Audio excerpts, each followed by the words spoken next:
Air India, Bharat की उड़ान और जवाल। एक मुल्क जहां हवाओं में उड़ने का ख्वाब भी महंगा था।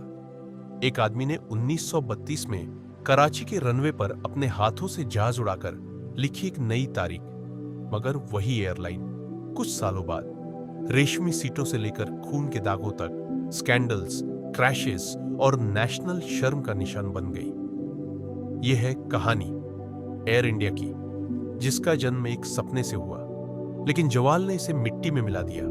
और फिर 2022 में वही आदमी का घराना टाटा दोबारा इसे जिंदा करने लौट आया। शुरुआत टाटा एयरलाइंस का जन्म 1932 का साल था। ब्रिटिश इंडिया का एक शहर कराची। एक जवान पारसी उड़ता हुआ नजर आया। नाम था जहांगीर रतनजीत दादा भॉय टाटा, यानी JRD टाटा। उसने अपने हाथों से एक छोटा सा डी हैविलैंड पुस मॉथ प्लेन उड़ाकर पहली कमर्शियल मेल फ्लाइट चलाई, कराची से बॉम्बे तक। इसी फ्लाइट ने भारत की सिविल एविएशन की बुनियाद रखी। नाम था टाटा एयरलाइंस। एयर इंडिया बनने का सफर 1946 में ब्रिटिश रूल के खत्मे से पहले टाटा एयरलाइंस का नाम बदलकर एयर इंडिया रख दिया गया। और जब 1947 में भारत आजाद हुआ तो JRD टाटा ने एयर इंडिया को एक इंटरनेशनल लेवल पर लाया। 1950 में एयर इंडिया दुनिया की पहली एयरलाइन बनी जिसने पूरे जेट इंजन से लॉन्ग हॉल फ्लाइट्स ऑपरेट की। लेकिन फिर आई वो घड़ी जब सरकार ने इस सपने को कब्जे में ले लिया।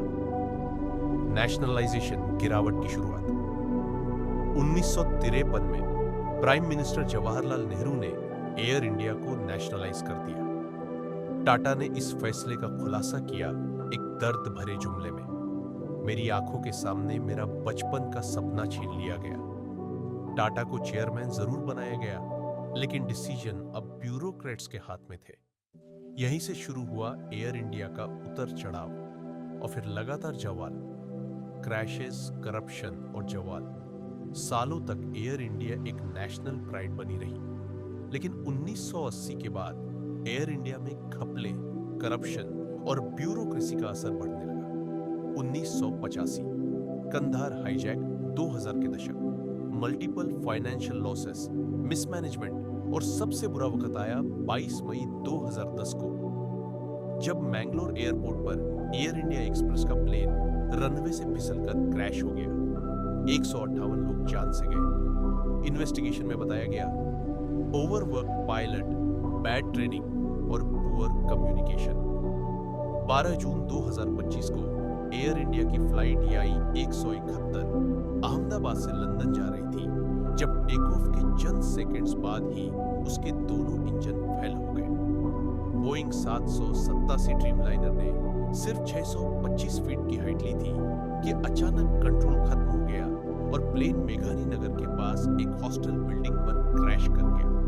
इस हादसे में 241 लोग प्लेन में जान से गए, जबकि सिर्फ एक पैसेंजर जिंदा बच पाया।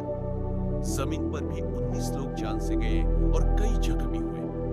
इन्वेस्टिगेटर्स कह रहे हैं कि फ्यूल कंट्रोल सिस्टम ने गलती से इंजन को शट डाउन कर दिया। ये एयर इंडिया की तारीख का एक अफसोसनाक वाकया था जो दुनिया भर में न्यूज बन गया। टाटा की वापसी, एक नया सफर। सरकार ने कोशिश की एयर इंडिया को प्राइवेट हाथों में बेचने की, और फिर 2021 में ऑक्शन हुआ। टाटा ग्रुप ने 18,000 करोड़ रुपए में एयर इंडिया दोबारा खरीद ली। JRD टाटा के वारिस रतन टाटा ने कहा, it's not just a business move, it's an emotional Homecoming. Air India, जिसने हवाओं में उड़ने का ख्वाब दिया, गिर भी गई, लेकिन गिरकर भी अपने पहले प्यार टाटा के पास लौट आई। आज भी एयर इंडिया एक नए दौर में जा रही है, लेकिन उसके पीछे छुपी हुई कहानी एक सपने से लेकर सरकारी तबाही तक सब कुछ कहती है। अंतिम अपील, अगर आपको ये कहानी पसंद आई तो वीडियो को लाइक करें और चैनल द फ्लाइट पाथ को सब्सक्राइब करें, जहां हर एयरलाइन की कहानियां मिलती है जैसे पहली बार हो रही हो बयां।